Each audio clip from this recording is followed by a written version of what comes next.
Comment j'ai fait pour générer mes premiers 1 000 € grâce à l'immobilier? C'est ce dont je vais te parler dans cette vidéo. Je vais te raconter mon parcours et je vais t'expliquer comment est-ce que j'ai fait pour commencer à être in love avec ce secteur qui me passionne de plus en plus aujourd'hui.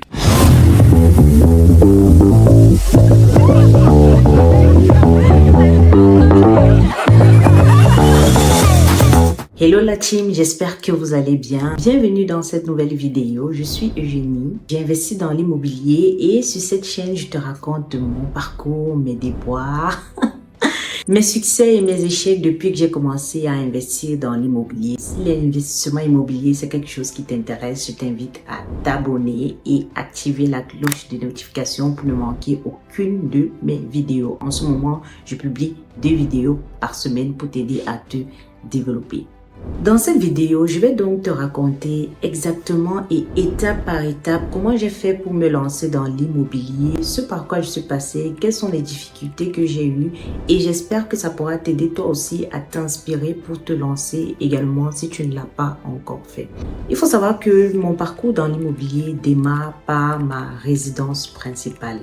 Et là déjà, je veux faire un petit stop pour dire que en termes de retour d'expérience, je ne regrette mais absolument pas d'être passé d'abord par ma résidence principale avant d'investir dans le locatif. Pourquoi? À cause du type de bien dans lequel on a pu, mon mari et moi, investir.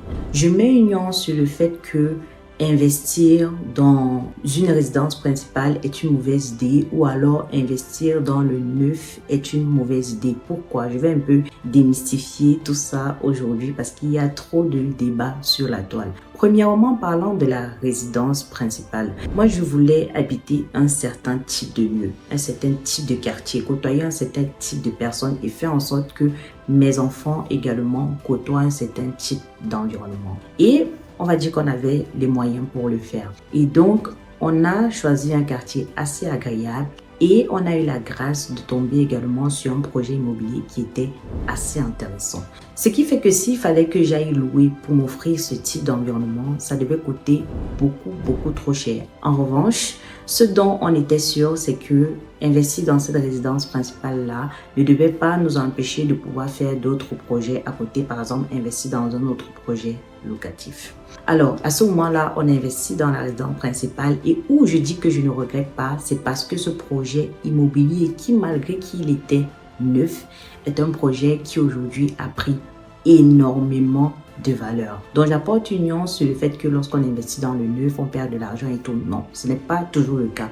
Il y a des projets qui sont très bien valorisé parce que tu as la chance par exemple de tomber sur un espace où tu as un emplacement proche de Paris, tu as un emplacement proche de plusieurs gares, tu as plusieurs lignes, tu as l'autoroute qui est à côté. On avait vraiment tout à côté au départ et c'était une opportunité en or. Et juste après le Covid, les prix ont juste flambé. Donc, il faut savoir saisir l'opportunité lorsqu'elle se présente. Et il faut savoir également que sur ce projet, j'insiste quand même là-dessus, sur ce projet, il y a des personnes qui, au moment où elles achetaient le bien, entre ce moment-là et le moment où on a donné les clés, donc avant que les personnes ne commencent à occuper les appartements, le bien avait déjà énormément pris de la valeur pour ceux qui ont acheté bien au départ.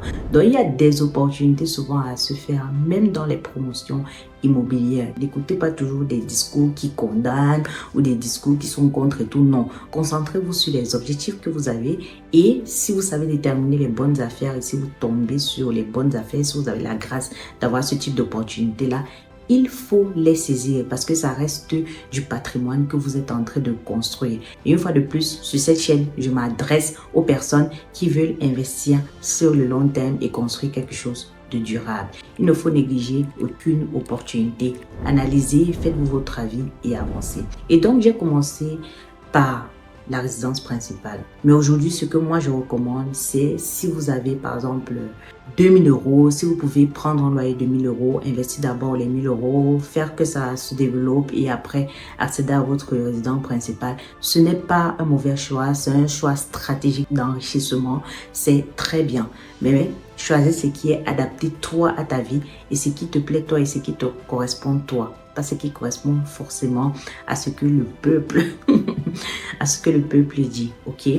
Donc par la suite, une fois que c'était fait, je vais passer les détails de comment j'arrive dans l'immobilier. Moi, j'ai toujours raconté l'histoire. C'est dans les panneaux justement du métro que moi je commence à m'intéresser à l'immobilier en France et également avec les journaux. Vous savez, quand vous prenez le métro, à l'époque, il y avait beaucoup les journaux qu'on pouvait récupérer avant de commencer à prendre la ligne de métro. Et chaque matin, moi, je lisais en fait ces journaux-là pour être au courant de l'actualité aussi parfois et des opportunités parce que souvent au niveau du milieu du journal, on partage certains bons plans. Et donc, c'est comme ça que je commence à m'intéresser à l'immobilier en lisant des petits journaux du métro. Voilà.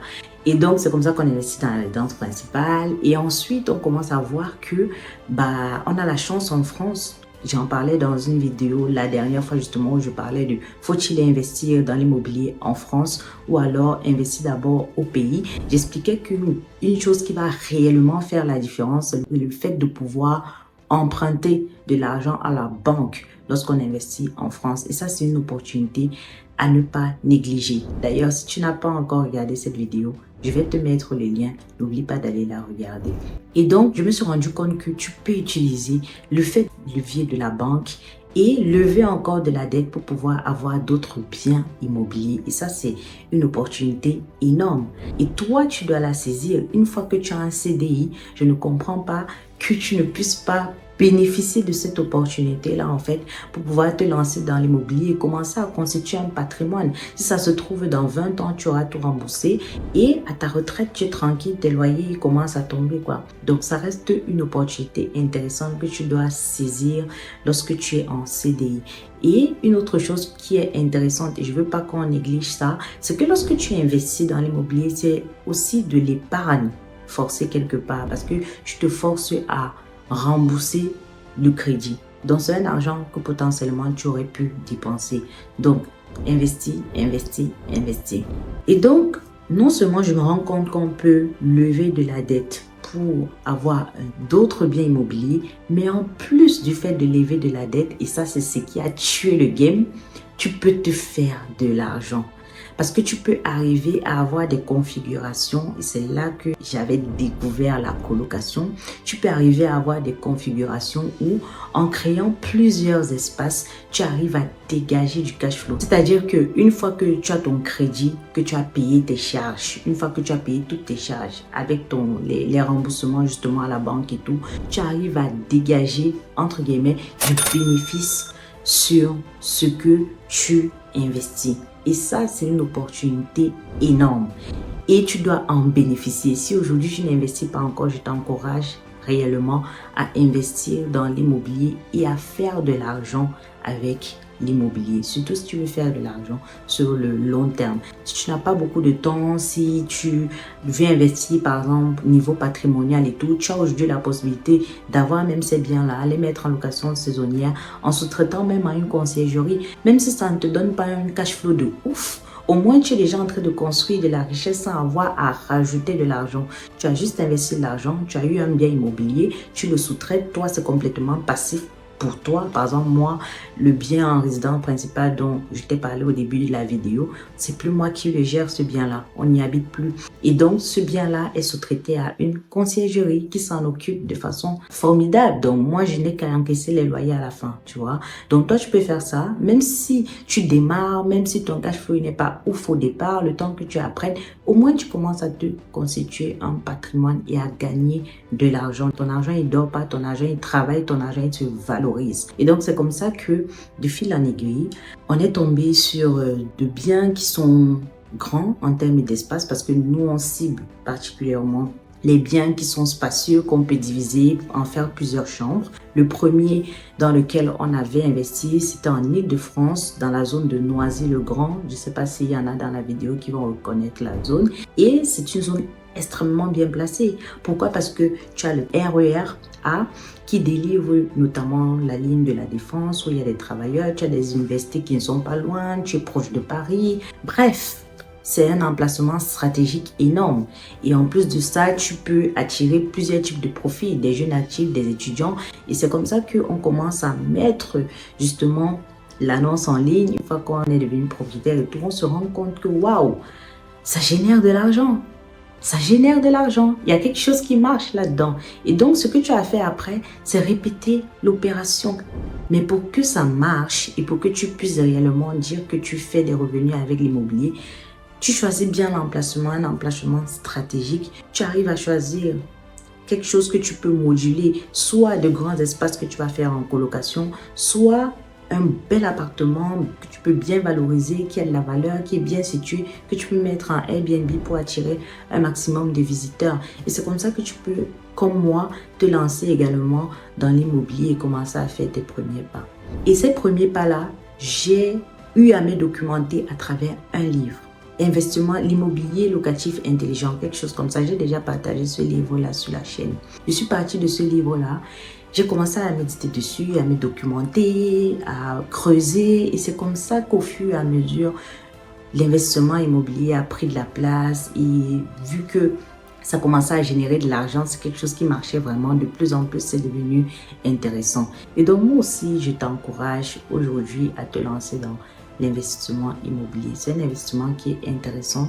C'est un investissement qui peut te permettre de laisser du patrimoine aux enfants de tes enfants. C'est un investissement qui peut t'aider dans tes vieux jours. C'est un investissement qui ne nécessite pas forcément 100 000 euros, 50 000 euros dès le départ. Pourquoi? Parce que tu vas juste mettre de l'apport et lever de l'argent auprès de la banque. C'est un investissement qui, des années plus tard, se valorise. Donc, non seulement tu as le bien qui a pris de la valeur, mais entre-temps, tu as pu générer de l'argent avec ce bien-là. Donc, sincèrement, c'est un investissement super intéressant que je t'encourage à faire. Si tu n'as pas encore investi dans l'immobilier, j'ai fait plein de vidéos là-dessus sur la chaîne. N'hésite pas à les regarder pour voir si c'est quelque chose qui t'intéresse. Et si tu as d'autres questions, tu pourras prendre rendez-vous avec moi. Je te mets le lien dans la description et c'est avec plaisir que je répondrai à tes questions. On se retrouve dans la prochaine vidéo. Bye bye.